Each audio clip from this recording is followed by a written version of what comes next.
Hey friends, it's Emily from Burlap Kitchen. I found these really cute mini canvases at Walmart, and I'm going to show you something we can do with them. We're going to turn them into a snowman. So I did paint mine because the canvases themselves are like a really bright white, and I wanted more of a rustic white.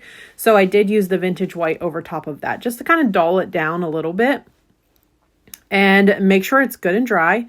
Once it's dry, I'm going to come in with the toasted terracotta and one of the carrots from our carrot packs to make a little snowman nose. And we're just going to go ahead and paint that, make sure it's dry, and then sand over it to give it that rustic look. Now I'm going to use some Dixie Belle antique wax and just go over that with my little blending tool. I also went around the edges of the canvas.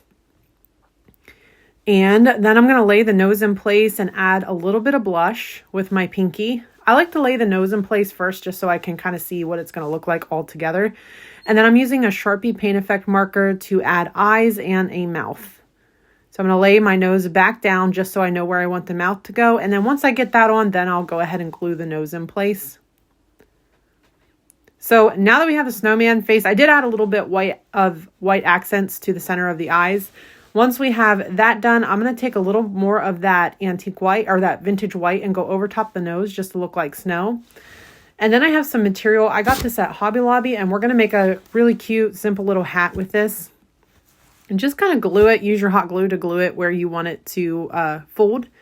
And then I'm just going to lay it around the top of his hat and glue it in place. Or the top of his head and glue it in place.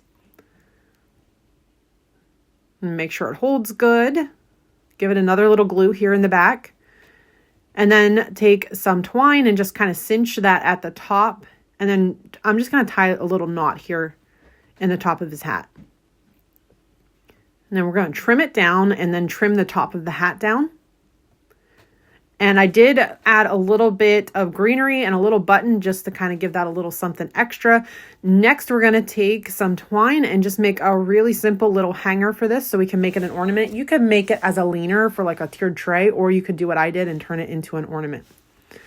And then I'm just going to glue it up top just a little bit just so it holds well.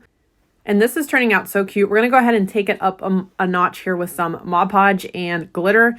I like to use a spray Mod Podge anytime I'm adding glitter to a project like this. I feel like you get a more even coat, and this turned out so cute. Let me know what you think and if you plan to give this one a try.